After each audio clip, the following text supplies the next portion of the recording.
Bugün Türkistan bölgesinde yer alan ancak kavramın dışında kalan Tacikistan ordusundan bahsedeceğiz. Kırgızistan'la yaşanan toprak sorunları Özbekistan'ın arabuluculuğunda 2025 yılında çözüme kavuştu. Fergana Vadisi verimli topraklar ve geniş su kaynakları sebebiyle Özbekistan, Kırgızistan ve Tacikistan'ın arasında uzun yıllardır süregelen bir sorun olarak duruyor. Sovyetler Birliği döneminde yapılan sınır ve nüfus politikaları sebebiyle bu sorun kronik olarak devam ediyor. Bölge etnik ve coğrafi ihmallerle çizilen sınırlar sebebiyle patlamaya hazır bomba olarak nitelendiriliyor. Tacikistan, Rusya ve Çin'le yakın askeri ilişkilere sahip. Ek olarak İran'dan da İHA temin ediyor. Bir üretim üssünün de Tacikistan'da kurulmasına karar verildi. Türkiye'den de Bayraktar SİHA'lar için görüşmeler sürüyor. Henüz resmi anlaşma yapılmadı. Tacikistan ordusunun %70'ine yakın oranı paraşüt birliklerinden oluşuyor. Bu kuvvet Rusya'nın hava indirme birliklerinden ilham alınarak geliştirildi. Bu videoda Tacikistan'ın ordu yapısını, kullandığı ekipmanları, yürüttüğü askeri projeleri ve ülkenin karşılaştığı askeri problemleri konuşacağız. Abone ve katıl bildirimleri açıldıysa başlıyoruz.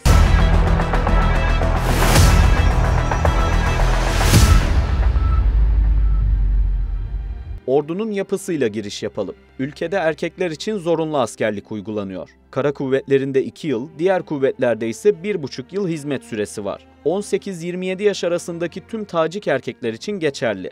2 çocuğu olan babalar, öğretmenler ve örneğin tıp gibi daha zor bölümleri bitiren meslek sahipleri askerlikten tam muafiyet alabiliyor. Kadınlar içinse gönüllülük esasına göre orduya katılım söz konusu. Başkomutanlık makamında aynı zamanda devlet başkanı olan İmamali Rahman bulunuyor. 1992-1997 arasındaki Tacikistan İç Savaşı'na katılmıştı. Genelkurmay Başkanlığında ise Babacan Sait Zoda görev yapıyor. Ordu 3 kuvvetten oluşuyor. Bunlar kara, hava ve hava savunma ile Kuşunhoy Zudamayı yani paraşüt kuvvetleri. Uluslararası Stratejik Araştırmalar Enstitüsü'nün raporuna göre yaklaşık olarak 31.000 asker orduda görevli. Bunların 9.500'ünün kara kuvvetlerinde, 1.500'ünün ise hava ve hava savunma kuvvetlerinde, 20.000 personelin ise paraşüt kuvvetlerinde görev yaptığı tahmin ediliyor. Paraşüt kuvvetlerine bir parantez açalım. 2003'te kuruldu. Rusya'nın hava indirme birliklerine benzer bir yapılanması var. Direkt Savunma Bakanlığı makamına bağlı. Rusya hava indirme birlikleri gibi mavi bere takıyorlar. Ayrıca Telniyaşka adı verilen sembolik bir atlet giyiyorlar. Bu elit birlik olduklarını sembolize ediyor. Aynı atleti Rus hava indirme birlikleri de kullanıyor. İçinde 3 ayrı yapılanma daha mevcut. Ulusal muhafızlar, iç güvenlik birlikleri ve sınır muhafızları olarak yapılanma görülüyor. Rusya, Amerika ve Kazakistan'da eğitim gören teğmenlerden uygun olanlar Ulusal Muhafızlar Birliği'nde yer alabiliyor. İç güvenlik birimi ise 1993'te kuruldu. 2011'de yeni yönetmeliklerle kapsamı genişledi. Stratejik tesisler ve iletişim altyapısını korumakla sorumlu. Terörle mücadelede de kullanılıyorlar. Ayrıca özel kuvvet operasyonları da yürütüyor. Sınır muhafızları ise DAEŞ-Horasan terör örgütünün artan eylemlerinden sonra da ülkedeki ağırlığı arttırıldı. Taliban yönetimi ve Kırgızistan'la yaşanan sınır çatışmalarında da aktif olarak kullanıldılar. Kara operasyonları ve havadan indirme görevlerinde bulunuyorlar.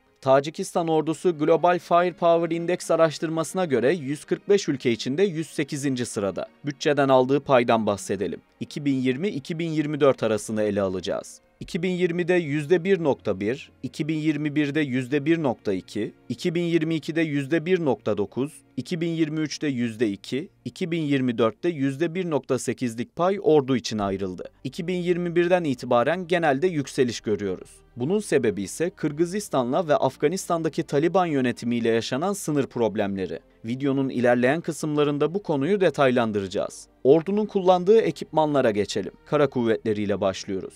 Araçların tamamı Sovyetler Birliği'nden kalanlardan oluşuyor. Birincil piyade tüfeği olarak AK-74 ve PK tüfeği kullanılıyor. Tabanca olaraksa Makarov ve Tokarevler bulunuyor. Amerika'dan gelen FIM-92 Stinger ve Igla füzeleri de yer alıyor. Ana muharebe tankı olarak 28 adet T-72 ve 7 adet T-62 tercih edildi. Zırhlı personel taşıyıcı için BTR-60, BTR-70 ve BTR-80'ler bulunuyor. Piyade muharebe araçları içinse 8 adet BMP-1 ve 15 adet BMP-2'ler kullanımda. Amerika'dan M1151 ve M1152 model araçlar da ithal edildi. Sovyetlerin dağılmasından sonra Rusya'dan GAZ model araçlar da satın alındı. Özellikle 3937 Votnik, Tigir ve Tigir M araçları satın alındı. Mayına dayanıklı ve pusulara karşı koruma sağlayan iki model araç ise Çin'den ithal edildi. VP-11 versiyon 1 ve VP-11 versiyon 2 araçları tercih edildi. Ayrıca Çin'den piyade savaş araçları da satın alındı. CS-VN-3 Dajiang araçlarının silah bölümüne BRDM-2'nin ateş mekanizması monte edildi. ZFB-05 ve Tiger araçları da kullanılıyor. EQ-2063E ve EQ-2050F model araçlar da temin edildi. Tacik piyadelerin harp sahasında gözlem ihtiyacının karşılanması için BRDM-2 araçları tercih edildi. Tamamı 2019-2021 arasında Rusya tarafından hibe edildi. Topçu sistemi olarak D-30 ve PM-38 bulunuyor. Çin'den 82 mm mühimmat ateşleyebilen CS-SS-4 SPM obüsü satın alındı. Ayrıca Sovyetlerden kalan 2 S-1 Gvozdika ve 2 S-3 Akasya da bulunuyor. BM-21 Grad ve TOS-1 çok namlulu roket atar sistemleri de bulunuyor. Son olarak BM-27 Uragan roket atarı da envanterde yer alıyor. Satıhtan yani karadan havaya ateşlenebilen 3 farklı Sovyet füzesi envantere eklendi. S-75 Divina, S-125 Neva Pekora ve 9K-32 Strela 2 füzeleri kullanılıyor. Başkent Duşanbe'nin hava savunması için bir adet S-125 sistemi konuşlandırıldı. 2025 yılında Çin'den HQ-17AE füze sistemi de satın alındı. Kara havacılık unsuru olarak İran'dan Ebabil 2 ve Amerika'dan RQ-11 Raven İHA'ları satın alındı. Hava ve hava savunma kuvvetlerinin kullandığı ekipmanlardan ve araçlardan bahsedelim. Kısıtlı bir envanter havuzuna sahip. Bir araç hariç tamamı Sovyetler Birliği zamanında üretilenlerden oluşuyor. Ağır nakliye için Antonov An-26 ve Tupolev Tu-136 uçakları kullanımda. Aynı görevlerde bulunan helikopter modeli ise Mi-8, 14 adet envanterde. Taarruz görevleri içinse Mi-24 helikopterleri bulunuyor. Eğitimlerde kullanılması için Çekoslovakya'dan 4 adet Aero L-39 uçağı satın alındı. Paraşüt kuvvetleri de orduya ait tüm ekipmanları kullanma yetkisine sahip. Bu yüzden ayrıntılı olarak işlemeyeceğiz. Ülkenin yürüttüğü askeri projelerden bahsedelim. Savunma ithalatının büyük çoğunluğu Rusya'dan yapıldı. 2021'de TOS-1A roket atarları ve Mi-24 helikopterlerinin olduğu bir paket satın alındı. 2013 yılında 200 milyon dolarlık ödeme karşılığında ülkedeki 201. Rus üssü hem modernize edildi hem de kullanım süresi uzatıldı. 2025-2030 yıllarını kapsayacak şekilde yakın stratejik işbirliği savunma anlaşması da imzalandı. Tacikistan'ın yerli şirketi Zipan tarafından da çok sayıda zırhlı personel taşıyıcı üretilecek. 2018 yılında Çin'den VP-11 devriye araçları ve HQ-17AE hava savunma sistemleri satın alındı. 2021'de artan Taliban tehdidi sebebiyle Çinli askeri uzmanlar tarafından Tacikistan ordusuna eğitim ve ekipman yardımı yapıldı. Tacikistan, bölgesel güvenliği artırma hamleleri kapsamında Afganistan sınırında bir Çin askeri üssünün inşasını onayladı. Son 2 yıldır faaliyette olan Pamir Dağları'ndaki askeri üs de kalıcı bir tesise dönüştürülecek. Bu üs, Tacikistan kontrolünde olacak olsa da Tacikistan hükümeti her iki tarafın ortaklaşa kullandığı mevcut bir tesisin tam kontrolünü devretmeyi de kabul etti. Tacikistan ve Çin arasında kurulan güvenlik ortaklığı aynı zamanda Çin sistemlerinin sahada testine imkan sağlıyor. 2021 Kasım'da Afganistan sınırındaki Vahan koridoruna Çin'i davet edense Tacikistan'dı. Çin, Doğu Türkistan meselesinde Tacikistan ve Afganistan sınırlarını problem olarak görüyor. Çin'e göre bölgedeki sorunlar bu sınırdan başlıyor. Bu yüzden sınırın öte yanında da güvenliği sağlamak istiyor. Ekim 2024'te 27 Tacik polis, kara paranın aklanması, uyuşturucuyla mücadele ve sanal suçlar konusunda Çin'de eğitim gördü ve göreve başladı. 2015'te Çin ve Tacikistan, Vahan bölgesinde ortak askeri tatbikat düzenledi. 2016 ve 2019'da terörle mücadele operasyonu simülasyonu da benzer bir tatbikatta uygulandı. Özellikle İHA ve SİHA kullanımına ağırlık verildi. Çin, Tacikistan İçişleri Bakanlığı'na 2011 yılında 500 bin dolar değerinde öldürücü olmayan teçhizat, 2015 yılında ise 150 bin dolar değerinde giyim yardımı yaptı. Çinli şirket Huawei'den alınan 870 adet kamera sistemi başkent Duşanbe'de kuruldu. Çin'in akıllı şehirler projesi Tacikistan'da uygulandı. Pamir Dağları'ndaki altın, gümüş, bakır ve lityum yatakları da Çinli şirketlerin radarına girmiş durumda. Hindistan'ın da ülkede aynı isminde bir askeri üssü vardı. Ancak 2025'in başlarında üstten çekildi. Bu üs, Hindistan'ın askeri uçuşlarda Pakistan hava sahasını kullanma zorunluluğunu ortadan kaldırıyordu. Ayrıca 2021'de Taliban'ın Afganistan yönetimini devralmasından sonra ülkedeki Hint vatandaşları aynı üssünden tahliye etti. 2021'de Tacikistan hükümeti üssün kapatılacağını Hindistan'a deklare etti. 2022'de İran tarafından üretilen Ebabil-2 ve Ebabil-2T İHA'larının üretim bandı Tacikistan'da kuruldu. Mohajer 6 tipi İHA'larında satın alımı için görüşmeler sürüyor. 2025'te İran'la ortak istihbarat paylaşımı anlaşması imzalandı. Kırgızistan ve Afganistan sınırındaki sorunlar için de Türk şirket Bayraktar üretimi TB2'lerle ilgileniyor. Ancak henüz resmi bir sözleşme imzalanmadı. Son bölümde Tacikistan'ın askeri sorunlarından bahsedeceğiz. Bu konudaki bilgimizi derinleştirmek için Uludağ Üniversitesi öğretim üyesi Profesör Doktor Mehmet Yüce ile görüştük. Tacikistan ile Afganistan arasındaki ilişki tabii ki sadece bugünün sorunu değil, o da özellikle Fergana Ovası da içeren bir etnisiteye de dayalı ideolojik altyapısı da olan bir sorundur. Şimdi malumunuz olmak üzere Tacikistan'la Afganistan'da yaklaşık 1300 kilometrelik uzunluğunda bir kara sınırı bulunuyor. Bu kara sınırı kontrolü oldukça zordur. Genellikle dağlık bölgedir. O nedenle denetimi zordur. Özellikle Taliban'ın 2021'de Kabil'i ele geçirmesinden sonra Tacikistan bölgede en sert tepki gösteren, en mesafeli duran ülke olmuştur. Tacikistan jeopolitik olarak kırılgan bir zeminde bulunuyor. Afganistan'la yaklaşık 1300 kilometrelik sınıra sahip. Taliban'ın Afganistan'da yönetime gelmesinden sonra Tacikistan'la ilişkiler gerildi. Talibanlar da her ne kadar dini argümanları öne sürse de o da Peştu milleti üzerine bir idari yapı tesis etmeye çalışmaktadır.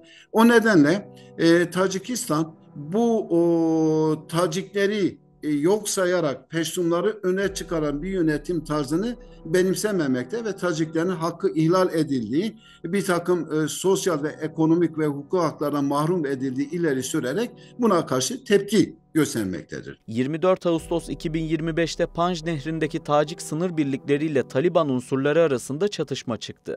Bedeşşan'dan geçen Panj Nehri'nin yönlendirilmesi Tacikistan'da su baskınlarına ve tarımda sulama sorunlarına sebep oluyor. Bu nehir Tacikistan'ın su ihtiyacının %40'ını karşılıyor. Bu yüzden çok önemli. Çinli şirketlerin bölgedeki madenlere ilgisi sebebiyle nehirde tahribatlar yaşandı. 2025'te DAEŞ Horasan terör örgütünün buradaki eylemi gerilimi arttırdı. Afganistan yönetimi maden lisanslarından bazılarını Çin'e verdi.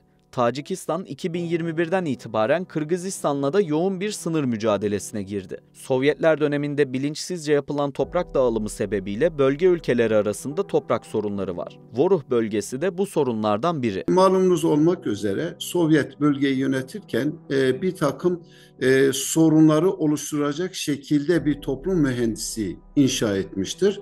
Özellikle malumunuz olmak üzere 1924'lerde Stalin tarafından bölge ülkelere bölününce yapay sınırlar ve etnik sorunlarla yüz yüze gelecek şekilde bölge bölünmüştür. O nedenle bu sorunu temelinde sınır sorunu, kaynak paylaşımı sorunu, etnik yapı, Sovyet insanı oluşturma sorunu, karmaşık etnik yapı oluşturma, ulus ve kimlik inşası, bir de son dönemlerde güvenlikleştirme ve Rusya'nın yaklaşımı önem arz ediyor. 13 Mart 2025'te Kırgızistan Devlet Başkanı Sadr Japarov ve İmamali Rahman arasında anlaşma imzalanarak sorun çözüldü. Sınır hattı net bir şekilde çizildi. 31 Mart'ta Kuşant'ta Özbekistan arabuluculuğuyla üçlü zirve düzenlendi. Üç ülkede sınır kavşağı ve ebedi dostluk deklarasyonu imzaladı. Sınır geçişleri açıldı ve ticaret yeniden başladı. Dostluk köyü Tacikistan'a devredildi.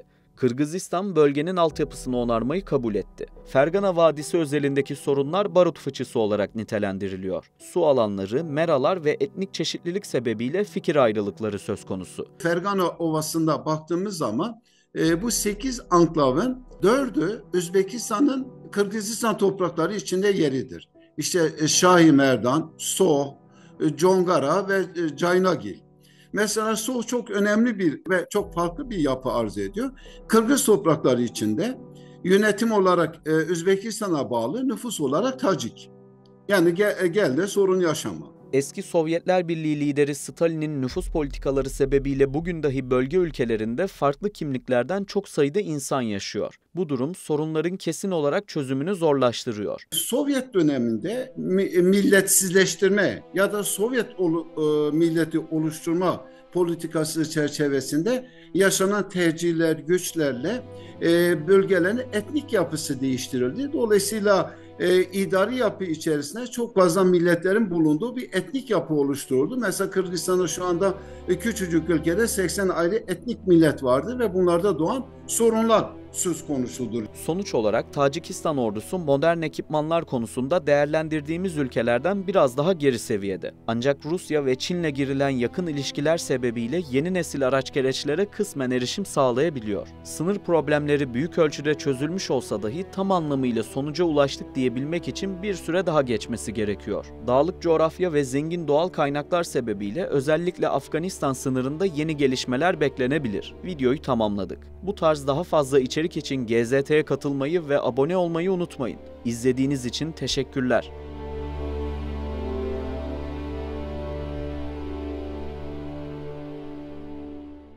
Bu videoda Tacikistan'ın ordu yapısını, kullandığı ekipmanları, yürüttüğü askeri projeleri ve ülkenin karşılaştığı askeri problemleri konuşacağız. Abone ve katıl bildirimleri açıldıysa başlıyoruz. Keyifli seyirler.